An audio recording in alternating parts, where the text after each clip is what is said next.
That track's called Sedate, and it's exclusive. Nobody in the whole world but us has that track. I am here. I am Genius Maz. I am with the Messiah. Christian is coming up next. It's exciting.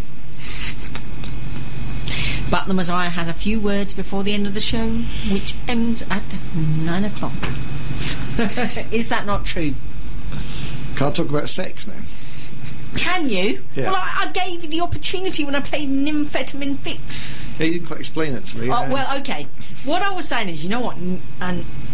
Okay, you know about the kind of nymphy bit of it. Yes. Nymphetamine.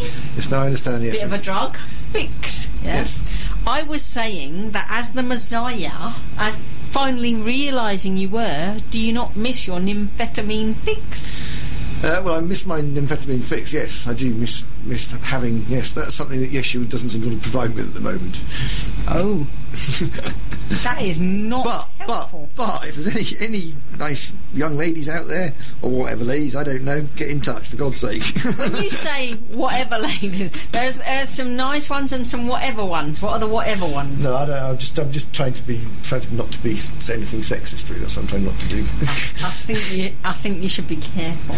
I'm very careful, yes, because I have this tendency to obviously like what you might call traditional women. In fact, at one point I was going to start my campaign for real women. Back up. No, in traditional women. What's that all about? In sense of shape, like sort of shapely women. Okay. Well, you needed to explain traditional. Yes, that's what I was making. Not in traditional sense of gender roles. No, not at all. But women who look like sort of 50s movie sex sirens are kind of usually my type, really. Okay. So you're not aiming high or anything. Yeah. Hey, I'm the Messiah. Mind you, I'm not exactly picking and choosing at the moment. Hang on, allegedly.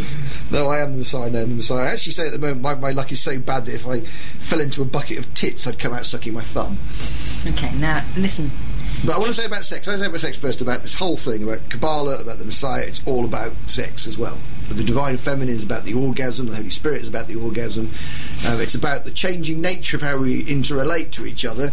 Because there's going to be no reproduction in the new world, because we're going to be joining the immortals, this is going to obviously free up women in a big way. There's going to be none of the nonsense of childbirth and all the shit that goes with that, like periods and bad moods and all that kind of thing. Funny you should say that. And Angry No Whacker mentioned that whole business in the chat room. So there'll be none of that. So this means we can sort of celebrate each other sexually, basically. And I think this is already happening because a lot of relationships are splitting up. Long-term relationships, including my own, are splitting up. And therefore, I think this is a sort of precursor to the new world. So we should be sort of living in this new world in which we all have a bit more sex. Because sex is what is actually the moment of orgasm, is when we do actually touch the Holy Spirit. That's partly what that is. Okay. It is towards the end of the show, so I think you really need to give your strongest message out about, your whole purpose here. So I'm here to teach about the change in 2012. That is definitely happening because it's happening on a macro level in the universe. Obviously, the future's not set in stone, and our behaviour informs God. God learns to say about good and evil from us. So it's up to us.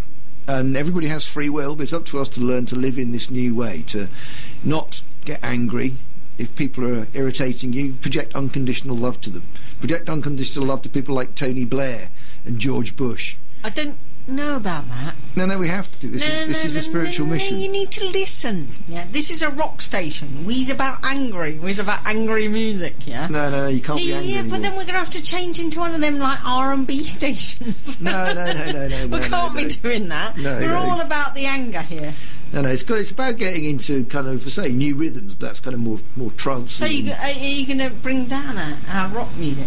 Yeah. No, I'll say some rock music's got a contribution to make spiritually. I mean, we played my favourite track tonight, Epitaph, and I want to play another one of my favourite tracks on the way out. So music has its place in all of that. I mean, it's certainly spoken to me in ways I could never imagine. That track Epitaph is only one of the tracks, but it's there's other things as well. I mean, on that Caught the Crimson King album particularly, because the Crimson King, of course, is the Messiah. All the tracks on there fit in. 21st Century Schizoid Man and so on. Anyway, so what I'm saying is the future's rosy, basically. What I haven't mentioned nothing about the Book of Revelation, although it sounds like doom and gloom, is not. The guy who wrote it was one of my previous incarnations, John the Divine, and he wrote it so I would understand, because I know the Kabbalistic codes, that in fact it's all pretty much plain sailing. The illuminated ones are in place.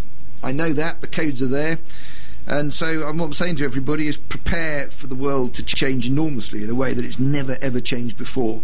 But it's good news. It's very simple to get there. You've only got to have unconditional love in your heart and live in that way, and you will go into the new world, the new incarnate world, in which we will be the gods, essentially.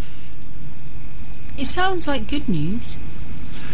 It is. I say it is. It's good news. It's good news. And I think I read something recently on the internet about the Agency of the Dragon, or something it was called, this Chinese secret society. And for 1,000 years they have been essentially protecting this secret and the people involved in it, certainly with the final incarnation. And they've now shown themselves, and they said they've got 110,000 assassins in place, and if the New World Order kicks off, people like David Rockefeller and the Rothschilds, they're going to kill him. And that's not exactly a message of unconditional love, I know, but the thing about the New World Order is they don't really understand unconditional love yet. It's going to take a while for it to sink in.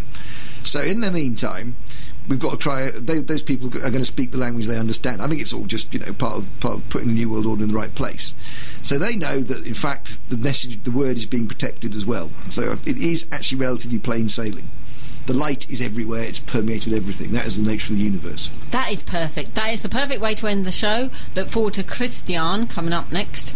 We will be back next week with all your favourite conspiracies. Please email us here, studio@totalrock.com. If you've got some conspiracies in the meantime, you can email me at totalrule2020@yahoo.co.uk.